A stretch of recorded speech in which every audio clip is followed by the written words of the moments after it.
Good day everyone, I am Jemeline Mamasalagat, and for this video, I'm gonna show to you the difference neonatal or newborn reflexes. Okay, so before we proceed to the video, I'm gonna tell you first what is neonatal or newborn reflexes and what is the importance of it. So first, newborn or neonatal reflexes helps us to know how well the nervous system of the infants is developing and functioning. It is important because it provides information about lower motor neurons and muscle tone. Basically, some of these reflexes disappear as the children grows older. So please watch the video. So let's start with the grasp reflexes. It contains of palmar and plantar grasp reflex. So let's start with the palmar grasp. So you can notice these reflexes when you place a finger or stroking the inside of the infant's palm, and the hand of the infant will automatically close around it. These reflexes basically disappear around about of 4 months to 6 months of age. Now let's move on to the plantar grasp. You can notice this reflex when a finger is placed underneath the toes, and the toes will curl afterwards. Second is the rooting reflex. This reflex can notice when infant's cheek or side of mouth is stroked with the use of hand. The infant's head will follow towards your hand, and its mouth will open in an attempt to suck. This helps the baby to feed from the source of food, either it is breast milk or bottled. This reflex basically disappear at about 4 months of age. Third is the sucking reflex. Same with rooting reflex, it also helps the baby to feed. You will notice it when something touches the top of the infant's mouth, and then suddenly the infant will begin to suck it. So it's like involuntary thing that happens in infant. Because again, it helps the infant in feeding by sucking the breast of the mother or a bottle, which is their food of source. Sucking reflex basically disappear at 4 months of age. Fourth is Babinski reflex. It can be seen when the bottom of the foot is stroked from the heel upward along the outward part of the foot.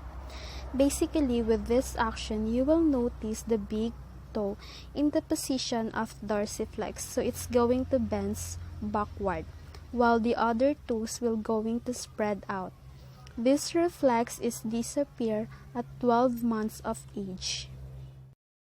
Next is the crawling reflex. This reflex can be seen when the infant is placed on the stomach of his or her mother, or even in bed in which the abdomen of the infant is in contact with the surface of the bed.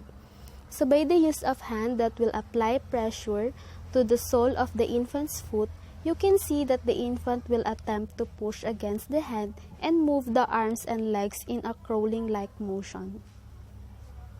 Like this.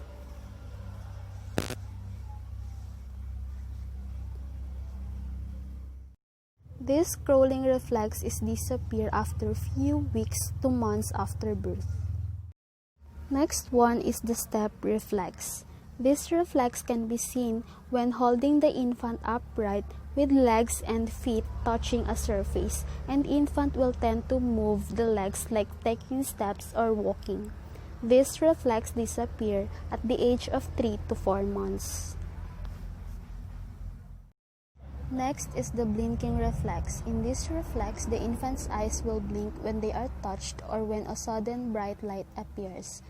For example, is when approaching the infant's eye from the side out of his line of vision, and lightly touch with the use of thin strand of clean cotton to his cornea. Observe for blinking and tearing in that eye, and also observe whether his other eye blinks, or what we call consensual corneal reflex at the same time. This reflex is permanent. Blinking reflex help the baby to avoid from any object that will cause harm to the infant's eyes. Next is the globular reflex. This reflex can be noticed by repeatedly tapping the patient between the eyebrows, that causing them to blink. This reflex probably has adaptive advantage in infant apes, protecting the eyes from the threat. It basically disappears when brain develops maturation. Okay, so next is gag reflex. Most of the newborn babies do this right from the time when they start feeding. It is the time when the infant's mouth will be stimulated for the first time in an unusual manner. For example, this reflex helps the baby to push back the milk outwards when its flow is too much for him or her. Another one is that the infant gags when any object such as spoon or a piece of solid is placed way back in the mouth. So, the object is propelled forward on the tongue. This helps the infant to protect from swallowing inappropriate food or objects that could cause choking. Next is Moro reflex, or also known as startle reflex. It can be noticed when the infant hears a sudden loud noise or experiences unexpected movement. So the infant will extend the arms with palms up and then move the arms back to the body. Sometimes crying is noted afterwards. This reflex disappears at about 6 months of age. Another reflex is the doll's eye reflex. This reflex can be noted with the infant lying on the back or in supine position and slowly turning the head either left or right side, and the infant's eyes will remain stationary. This reflex basically disappears between 3 to 4 months of age. Next is extrusion reflex. You can see this reflex in a way when the infant's tongue is touched or depressed in any way by a solid or semi-solid object like a spoon. In response, a baby's tongue will thrust out of their mouth to prevent anything except for their mother's breast or bottle from coming in. These actions helps to protect the baby from choking or aspirating food. This reflex is disappear at 4th month of age. Another reflex is the yawn. It is a spontaneous response to decreased oxygen by increasing amount of inspired air. There are also studies claims that babies yawn when they are tired. Furthermore, babies can also yawn because of lack of sleep, excessive sleep, hunger, fatigue, or even boredom. And the last one reflex is the sneezing reflex. Sneezing in infant is also same with adult.